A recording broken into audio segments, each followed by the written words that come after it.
오늘은 비교하는 마음에 관해서 이야기를 좀 해볼까 합니다.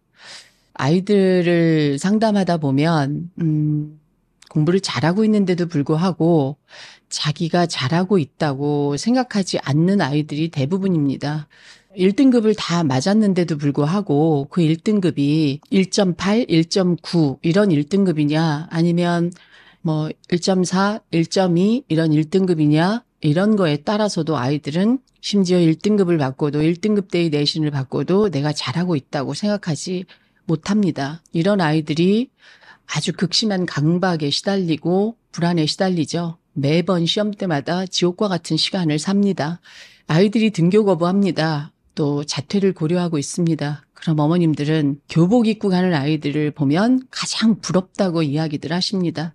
왜 우리 애는 남들 다 가는 학교를 이렇게 못 간다고 그럴까? 이렇게 이야기들을 하십니다. 이 모든 이야기에 숨어 있는 건 내 비교하는 마음입니다. 다른 아이들이랑 비교해서 내 아이가 공부를 좀 못하는 것 같으니까 사교육을 더 시키려고 하고, 학교 가는 아이들하고 비교하니까 내 아이가 정상이 아닌 것만 같아서 엄마들이 심각하게 우울증에 걸리고, 학교 다니는 아이들보다는 자퇴하는 아이들의 수가 훨씬 더 적죠. 그러다 보니까 내 아이가 낙오자가 된 것 같고, 그 낙오자라는 의미 속에는 이미 사회에서 도태되어 있는 사람이라고 하는 또 비교 의식이 숨어 있죠. 그런데 이런 비교하는 마음이 있는 한은 사실은 비교해서 더 잘한 아이들도 또는 비교해서 더 잘 사는 부모들도, 내가 남보단 좀 잘 살잖아, 우리 대치동 살잖아, 이런 부모들도, 또 비교했는데 내가 남들보다 좀 못 사는 부모들도, 또는 비교했는데 내가 남들보다 성적이 안 좋은 아이들도 누구도 행복하지 않다는 겁니다. 여기에 어떤 심리학적인 그 이론이 바탕이 되느냐, 지금부터 그 말씀을 드리겠습니다. 내가 남과 비교했는데 좀 우월하다는 생각이 들어요. 자, 단적으로 제 지인의 이야기입니다. 요건 상담한 케이스는 아니었고요. 남편이 아내를 위해서 아주 고급 승용차를 사줬습니다. 아주 비싼 1억에 가까운 차를 사줬다고 해요. 자, 이러면 굉장히 뿌듯하고 굉장히 행복하고 기뻐야 되는 거 아닌가요? 자, 한 달이 지났는데 제 지인의 와이프가 이러더랍니다. 저기 위층 사는 여자가 SUV를 끄는데 그 집 차가 1억 5천이래. 여보, 나 저 차 타고 싶어. 이렇게 얘기하더랍니다. 그러니까 환장하는 거죠. 1억에 가까운 차를 사줬는데 이 여자가 한 달도 안 돼서 1억 5천짜리 차를 타고 싶다. 왜 이런 일이 벌어질까요? 자, 이것 때문입니다. 1억짜리 차를 타면서 내가 이런 정도의 차를 타, 비교하고 느끼는 감정은 우월감입니다. 그런데 우월감이라는 건 그 밑에 마음에 얼마나 무시무시한 감정이 숨어 있냐 하면, 나보다 못한 차를 타는 사람들을 무시하는 마음이 거기 있습니다.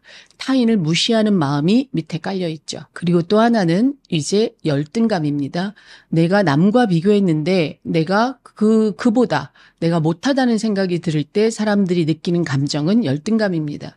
지금 등교 거부하거나 혹은 자퇴를 했거나 자퇴를 고려 중이거나 또는 품행장애에 빠진 아이들을 둔 부모님들이 느끼는 감정이 바로 이 극심한 열등감입니다. 열등감 밑에 숨어 있는 감정은 수치스러움입니다. 그 수치스러움은 부끄러움입니다. 내 자식이 부끄럽고 또 그런 자식을 둔 나도 부끄러운 겁니다. 그러면 여기에 또 어떤 감정이 숨어 있냐? 우월감이 타인을 무시하는 감정이라고 하면, 열등감이라고 하는 건 내가 나를 무시하는 감정입니다.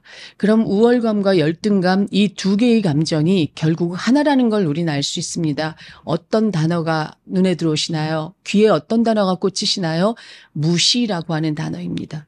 결국 우월감도 내가 타인을 무시하듯이, 내가 나보다 더 좋은 걸 가진 사람, 나보다 더 잘하는 사람, 나보다 더 좋은 환경에 있는 사람들이 있는 한은 나도 내가 누군가를 무시했듯이 무시받을지도 모른다는 두려움을 깔고 가야 되는 감정입니다. 그러니 우월감과 열등감은 결국은 하나입니다. 둘이 다르지 않습니다. 내 자식이 저 집 자식보다 공부를 잘하면, 그러면 우월할 것 같고 안심이 될 것 같고, 옆집 자식은 지방대 갔는데 우리 집 자식이 인서울 하면 마치 나는 성공한 것 같지만 그 감정 오래가지 않는다는 거죠. 1억짜리 차를 타도 1억 5천짜리 차를 타는 위에 집 여자가 부러워서 저 차 갖고 싶다. 그럴 때 드는 감정은 느꼈던 한 달 동안의 우월감이 한 달 만에 열등감으로 바뀌는 거죠. 자, 자, 이렇게 우월감과 열등감은 한 가지 감정입니다. 무시당할지도 몰라. 나는 쟤를 무시해. 무서운 감정이죠. 그렇다면 여기에 이기는 사람이 있을까요? 비교하는 마음이 있는 한은 아무도 이기는 사람이 없습니다. 승자 없는 게임입니다. 그래서 결론은 내 마음 안에서 누군가와 비교하는 마음이 생겨서는 안 됩니다. 여기서부터 시작하는 게 맞습니다. 대한민국은 결핍공화국이라고 이야기했습니다. 어느 외국 학자가 대한민국은 온통 결핍 투성이인 사람들이 살고 있다. 이게 같은 맥락입니다. 설령 많이 가졌어도, 설령 100억대 부자가 돼도 또 다른 결핍에 시달릴 수밖에 없죠. 왜? 100억대 부자가 돼도 나 이 정도 했어 라고 그렇게 우월한 마음을 가지고 있지만 금방 위를 쳐다보면 150억짜리 부자가 보이기 때문입니다. 역시 자기 비하가 시작될 수밖에 없죠. 대한민국은 결코 이 비교하는 마음에서 벗어나지 않는다고 하면 아무도 행복하지 않습니다. 그러니까 이 마음을 멈추십시오. 이 마음을 어떻게든 다스려서 내보내십시오. 그래야 내 아이가 있는 그대로 보이십니다. 내 아이의 모습이 있는 그대로.